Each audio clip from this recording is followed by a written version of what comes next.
Hello everyone, आप सभी का स्वागत है आपके अपने यूट्यूब चैनल तैयारी सक्सेस की में। दोस्तों, इस वीडियो में हम लोग MA history PG first semester का कोर पेपर 1 हिस्टोग्राफी से एक इम्पोर्टेंट टॉपिक को कवर करेंगे। दोस्तों, टॉपिक रहेगा इतिहास विज्ञान है या फिर कला है। दोस्तों, ये हिस्टोग्राफी यानी कोर पेपर 1 का one of the most important सवाल है। तो आप लोग इस वीडियो को ज़रूर से ज़रूर ध्यान से देखेंगे। और इससे पहले भी दोस्तों एक सवाल करवाया गया था। सवाल था इतिहास के अर्थ, महत्व, इतिहास के तथ्य और अर्थ। ये टॉपिक भी बहुत ज़्यादा इम्पोर्टेंट था और आप में से बहुत सारे स्टूडेंट ने वो वीडियो देख लिया है। तो ये वीडियो को भी ध्यान से देखिएगा। ये आपके एग्ज़ाम में डायरेक्ट छपेगा, यानी ज़रूर पूछा जाएगा, ठीक ना। तो चलिए दोस्तों, ये टॉपिक को समझते हैं और थोड़ा पेशेंस बना करके दोस्तों समझिएगा, क्योंकि ये जो टॉपिक है थोड़ा सा टिपिकल है, ठीक ना। टफ़ तो नहीं बोलेंगे क्योंकि टफ़ तो कोई चीज़ है नहीं, क्योंकि अगर टफ़ होता तो आप लोग हिस्ट्री ऑनर्स के स्टूडेंट नहीं होते, ठीक ना। आप लोग ऑनर्स पास करके अभी मास्टरी कर रहे हैं, तो आप लोगों के लिए कोई टफ़ नहीं है, ठीक ना। तो सवाल रहेगा दोस्तों, इतिहास विज्ञान है या फिर कला है। तो सबसे पहले हम लोग इंट्रोडक्शन वाला पार्ट देखते हैं कि हम लोग अगर ये सवाल आए तो हम लोग इंट्रोडक्शन कैसे देंगे, ठीक ना। इतिहास मानव समाज की घटनाओं, उसके विकास और परिवर्तन का अध्ययन है। यानी इतिहास को अगर देखा जाए, इतिहास क्या है, तो इतिहास मानव समाज में जो घटना घट रही है और वो किस तरह से कोई भी एक चीज़ विकास होकर के आगे की ओर बढ़ रही है, उसका एक क्रमबद्ध जो अध्ययन है वही है इतिहास, ठीक ना। यह मानवता की यात्राओं को समझने के लिए एक अमूल्य साधन है। क्या दोस्तों अमूल्य साधन है इतिहास। इतिहास मानव का जो यात्रा है, जो एकदम पूरा आदि मानव काल से लेके जो अभी हम लोग प्राचीन काल से अभी हम लोग जो वर्तमान काल में जी रहे हैं, वही जो घटना है वही है दोस्तों इतिहास। किंतु ये सवाल उठता है कि इतिहास को विज्ञान कहा जा सकता है कि इसे कला के रूप में देखा जाना चाहिए। इस सवाल पर विचार करते हुए यह अवश्य है कि हम इतिहास को अध्ययन की प्रकृति, यानी जो माइंड में डाउट है कि इतिहास विज्ञान है या फिर कला है, इसको हम लोग समझने के लिए तो हम लोग को क्या करना पड़ेगा, इतिहास के अध्ययन की प्रकृति, यानी जो इतिहास जब हम लोग अध्ययन करते हैं उसका क्या नेचर होता है, ठीक ना, उसके तरीके, उसके उद्देश्यों और उसके प्रभावों को समझेंगे, ठीक है। क्या यह एक तथ्यात्मक अध्ययन है, यानी एक तथ्य के आधार पर इतिहास अध्ययन किया जाता है, जिसे विश्लेषण और गणना के आधार पर किया जा सकता है, या फिर दोस्तों इतिहास क्या एक फैक्चुअल है या फिर उसे एक मेजरमेंट या फिर एक गणना के रूप में हम लोग इतिहास को पढ़ते हैं, उसी पेरीमीटर से हम लोग इतिहास को मापेंगे विज्ञान की तरह, या फिर एक व्याख्यात्मक और निर्माणात्मक प्रक्रिया है जो व्यक्तिगत दृष्टिकोण और कला की प्रेरणा को निर्भर करती है। यानी ये छोटा सा दोस्तों हम लोग का इंट्रोडक्शन का पार्ट था, ठीक ना, यही टॉपिक पे। आई होप ये चीज़ आप लोग को समझ में आ गया होगा। आगे चलते हैं दोस्तों, अभी हम लोग पॉइंट वाइज सॉरी दोस्तों, एक एक टॉपिक को समझेंगे। थोड़ा दोस्तों गला ख़राब है, इसके वजह से बहुत दिन से वीडियो नहीं आ रहा है, पता नहीं थोड़ा इन्फेक्शन जैसा हो गया है। तो आप लोग थोड़ा ये कीजिएगा, मैनेज कर लीजिएगा। बाकी आप लोगों का सिलेबस पीछे छूट रहा है तो मैं जल्दी जल्दी कवर करवाने का कोशिश करूँगा, ठीक ना। तो इतिहास और विज्ञान, यानी इतिहास और विज्ञान में क्या रिलेशन है, जिसके आधार पर हम कह सकते हैं कि इतिहास विज्ञान है, उसको समझेंगे पहले, ठीक ना। तो विज्ञान एक ऐसी विद्या है जो विश्लेषण, यानी कोई भी चीज़ को एक्सपेरिमेंट के आधार पर प्रमाण और निष्कर्ष और सामान्यीकरण के आधार पर होता है। यानी इतिहास को अगर हम लोग विज्ञान मानेंगे, और विज्ञान एक ऐसा विद्या है, एक ऐसा पेरीमीटर को मापेंगे जिसमें कोई भी एक्सपेरिमेंटल हो, प्रमाण हो और उसका निष्कर्ष निकले, ठीक ना। अगर ये चीज़ देखने को मिलता है तो हम लोग कहेंगे कि इतिहास विज्ञान है, ठीक है। यह साक्ष्य के माध्यम से सत्य को स्थापित करने का प्रयास करता है। विज्ञान में कोई भी परिकल्पना केवल तभी स्वीकार की जाती है, यानी इतिहास अगर विज्ञान है तो ये परिकल्पना के आधार पे हम लोग नहीं कर सकते हैं और ना ही मान सकते हैं, ठीक ना। तो विज्ञान में कोई भी परिकल्पना को केवल तभी स्वीकार किया जाएगा जब यह प्रमाणित हो। अब यदि हम इतिहास के संदर्भ में इसे देखें तो इतिहास में भी तथ्य और साक्ष्य की भूमिका महत्वपूर्ण है, ठीक है ना। अगर हम लोग इतिहास को विज्ञान के आधार पर देखेंगे तो इसमें भी बहुत सारे तथ्य है। तथ्य क्या है? बहुत सारे डेट है, बहुत इवेंट इवेंट है और बहुत सारे सबूत भी मिले हैं। इस आधार पे दोस्तों ये जो इतिहास है इसको कुछ इतिहासकार इसे विज्ञान मानते हैं, ठीक ना। ऐतिहासिक घटनाओं की पुष्टि उन स्रोतों और दस्तावेजों से की जाती है जो उस समय के साक्ष्य के रूप में मौजूद थे। इस दृष्टि से इतिहास को विज्ञान के रूप में देखा जा सकता है, यानी एविडेंस और जो हम लोग का लिटरेचरी सोर्स है उसके आधार पर यह दावा किया जा सकता है कि जो इतिहास है उसको विज्ञान माना जा सकता है, ठीक ना। आगे भी है, आप लोग थोड़ा पेशेंस बना करके बस आप लोग समझते रहिए, ठीक ना। अर्थात इतिहास में तथ्य की खोज, उनके विश्लेषण और उन पर आधारित निष्कर्षों की प्रक्रिया विज्ञान की तरह ही होती है। यानी इतिहास में भी कोई भी चीज़ का खोज एक विश्लेषण यानी एक बहुत ही ज़्यादा उसको सोच समझ करके ही किया जाता है, जैसे विज्ञान में किया जाता है, ठीक ना। ऐतिहासिक घटनाओं का अध्ययन करते समय इतिहासकारों को साक्ष्य एकत्रित करना होता है। यानी कोई भी चीज़ को इतिहास में भी हम लोग तभी मानते हैं जब उसका कुछ सबूत हो। जैसे विज्ञान में हम लोग कोई भी चीज़ बोलते हैं ना कि विज्ञान में कोई सबूत दो तब हम लोग मानेंगे, उसी आधार पर इतिहास में भी जो भी कुछ चीज़ खोज होता है, कोई भी चीज़ का अध्ययन होता है तो सबसे पहले उसका एविडेंस खोजा जाता है, ठीक ना। तो और इसी आधार पे जो इतिहास है उसको विज्ञान माना जा रहा है, क्योंकि इसमें हम लोग एविडेंस को यानी कोई भी पुरातात्विक स्रोत को बहुत ही ज़्यादा महत्व देते हैं, ठीक ना। और उस टाइम का जो कोई भी साक्ष्य है वही एक सबूत के तौर पर मतलब इतिहास को विज्ञान बनाता है, ठीक ना। और इन साक्ष्यों का वैज्ञानिक विश्लेषण करना होता है, जैसे कि किसी घटना का कारण, प्रभाव और उसके परिणामों का अध्ययन करना। यह सब कुछ विज्ञान की तरह होता है। उदाहरण के लिए एक ऐतिहासिक घटना को दोहराया नहीं जा सकता, ठीक ना। यानी जो पहले घटना घट चुकी है उसको फिर से दोहराया नहीं जा सकता है। जैसे विज्ञान में कोई भी चीज़ हो गया होगा तो उसको फिर से क्रिएट नहीं किया जा सकता, वैसे ही, ठीक ना। लेकिन इतिहासकार विभिन्न स्रोतों से प्राप्त साक्ष्यों को एकत्रित कर उसका विश्लेषण करता है और एक निष्कर्ष पर पहुंचने का कोशिश करता है कि यह प्रक्रिया उस रूप में विज्ञान जैसी होती है। यानी इतना सारा जो चीज़ हम लोग देखे दोस्तों, ये इतिहास को विज्ञान बनाने का तर्क दे रहा है, ठीक ना। आगे हम लोग देखेंगे कि इतिहास को कला क्यों मानते हैं हम लोग, ठीक ना। इतिहास को कला क्यों मानते हैं? क्या इतिहास कला है, ठीक ना। इतिहास और कला, वहीं दूसरी ओर इतिहास को एक कला के रूप में देखा जा सकता है। जब हम इतिहासकार की भूमिका पर विचार करते हैं तो हम पाते हैं कि वे केवल तथ्यों का संग्रह करने वाले व्यक्ति नहीं होते हैं। यानी जब हम लोग ये चीज़ देखते हैं, जो इतिहासकार होते हैं वो सिर्फ एविडेंस ही नहीं है करता है, मतलब कोई भी सिर्फ और सिर्फ कोई जो चीज़ मिलता है पुरातात्विक स्रोत, कुछ भी चीज़ हो, वो सिर्फ वही कलेक्ट नहीं करते हैं, बल्कि उनके साथ साथ वो लोग एक कहानी भी बना देते हैं, ठीक ना।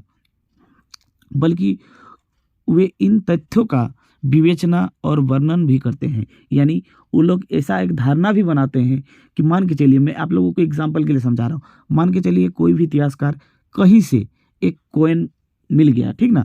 मान के चलिए 500 साल पुराना है, तो एक कॉइन के आधार पर वो लोग अपना तर्क देंगे कि मान के चलिए यहाँ पर कुछ डेट लिखा होगा तो वो पहले तो ये बताएगा ये डेट है और उस टाइम पर उस जगह पर ये शासक शासन कर रहा होगा।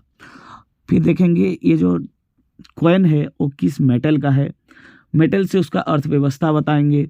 उसके बाद वो शासक का जो एरिया है वो बताएंगे। बाकी दोस्तों अगर ये कहा जा सकता है कि ये जो कॉइन है, कॉइन से तो इतना चीज़ का पता नहीं चलेगा, बाकी जो ये विश्लेषण और जो विवेचना करता है वो तो इतिहासकार करते हैं, ठीक ना। तो आगे देखिए दोस्तों, आप लोग अभी कनेक्ट हो जाएगा सब कुछ, ठीक ना। हर इतिहासकार के पास एक दृष्टिकोण होता है और इतिहासकार तथ्य को अपने समझ और दृष्टिकोण के अनुसार प्रस्तुत करता है। यानी वो जैसा समझता है, जैसा बताना चाहे वैसे ही वो प्रस्तुत करता है।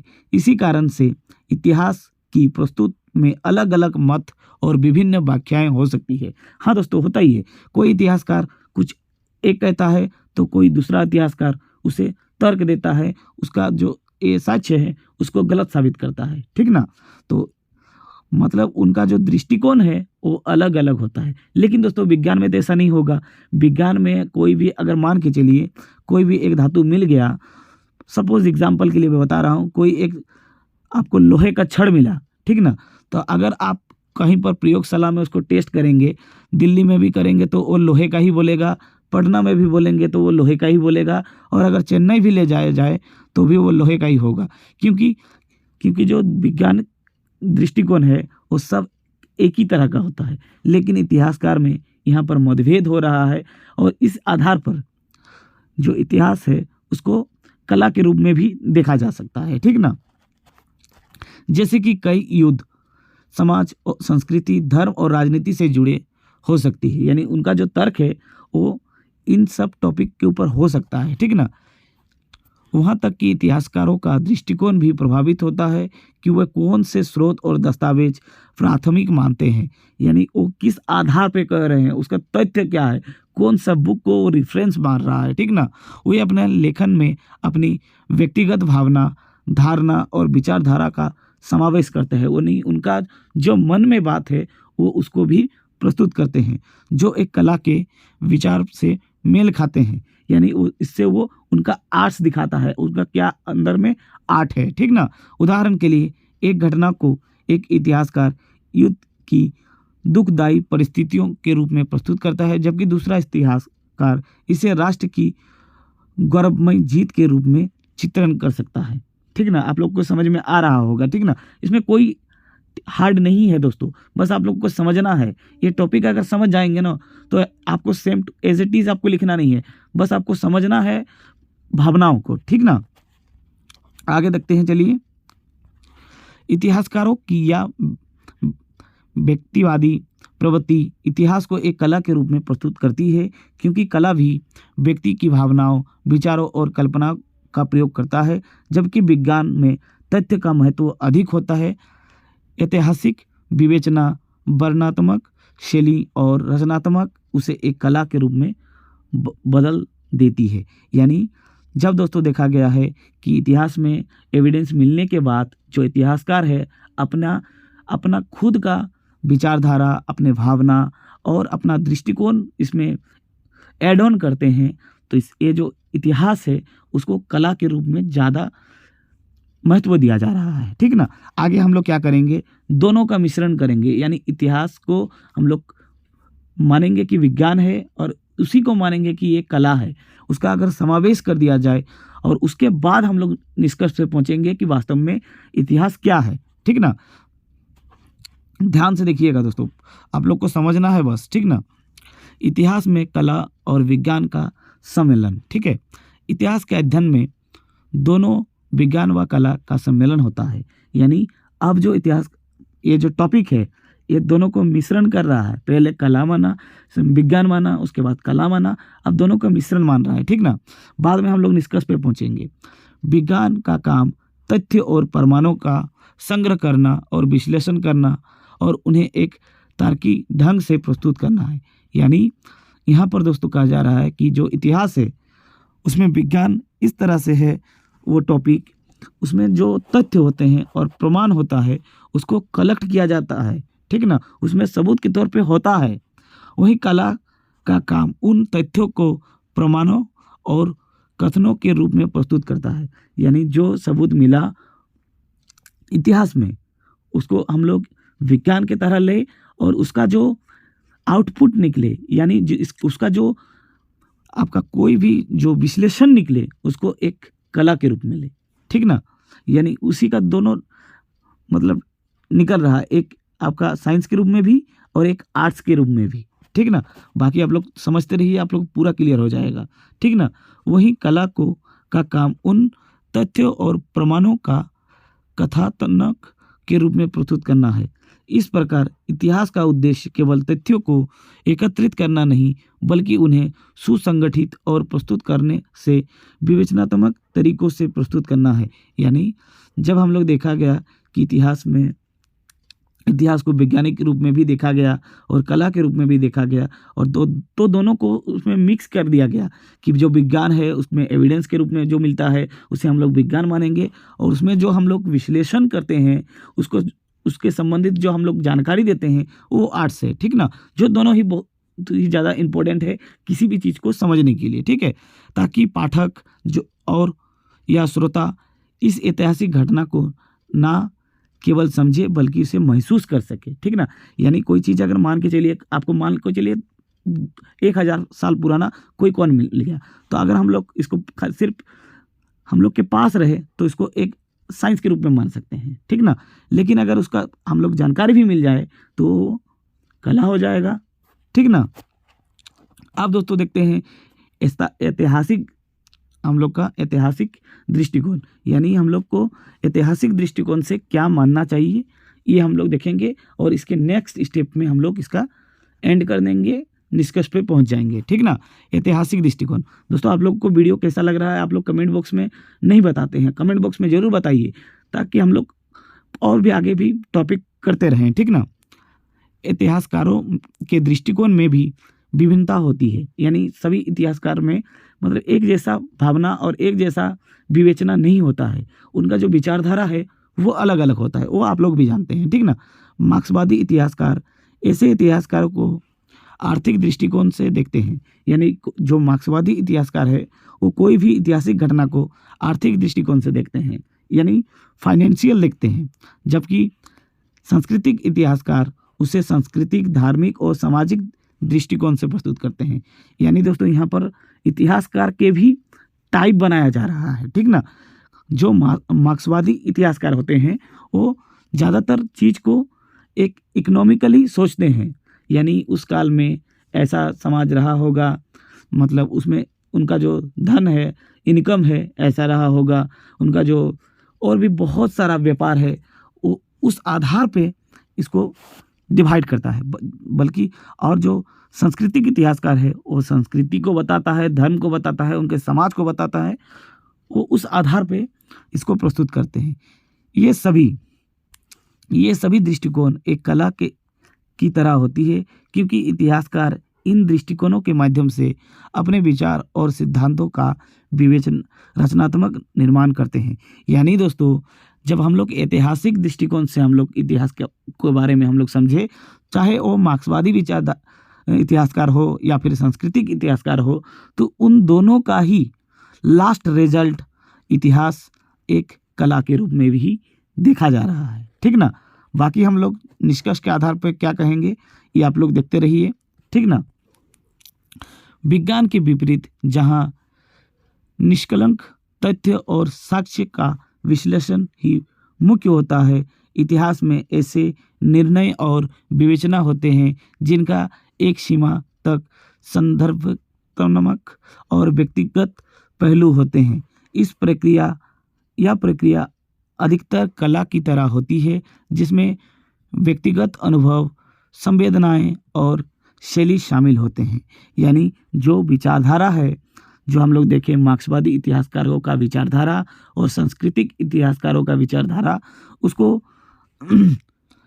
उसका साक्ष्य के आधार पर भी, साक्ष्य मिलने के बावजूद भी जो विश्लेषण होता है उनका लास्ट डिसीजन कला के रूप में ही होते हैं। बाकी हम लोग निष्कर्ष के रूप में क्या लिख सकते हैं थोड़ा आप लोग समझिएगा, ठीक ना। अंततः इतिहास ना केवल विज्ञान है, ना केवल कला है। यानी लास्ट में आपको ये बताना है, इतिहास सिर्फ विज्ञान नहीं है और ना ही कला है।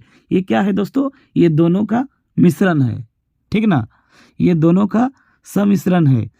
इतिहास में विज्ञान की तरह तथ्य का विश्लेषण और साक्ष्य का संग्रह महत्वपूर्ण है, वहीं कला की तरह उसे व्यक्तिगत और दृष्टिकोण का आवश्यकता होती है। यानी जो इतिहास है उसमें ना सिर्फ हम लोग तथ्य को देखते हैं, बल्कि उनके साथ साथ जुड़े हुए उनका जो दृष्टिकोण है उसके इर्द गिर्द की घटनाओं को भी हम लोग समझते हैं, जो कला में ही पॉसिबल है। ठीक है, इतिहास का अध्ययन और लेखन केवल एक निष्कलंक प्रक्रिया नहीं है, बल्कि यह एक गहरी रचनात्मक और विचारशैली प्रयास का परिणाम है, जो विभिन्न दृष्टिकोण और व्याख्या का सम्मेलन करता है। ठीक है, बाद में हम लोग क्या लिखेंगे दोस्तों? इस प्रकार हम कह सकते हैं कि इतिहास विज्ञान और कला दोनों का संगम है, जहां दोनों की पहलुओं का भूमिका अत्यधिक महत्वपूर्ण है। ठीक है, तो दोस्तों लास्ट में हम लोग यही समझे कि जो इतिहास है वो वैज्ञानिक भी है और कला भी है। यानी विज्ञान है और कला है।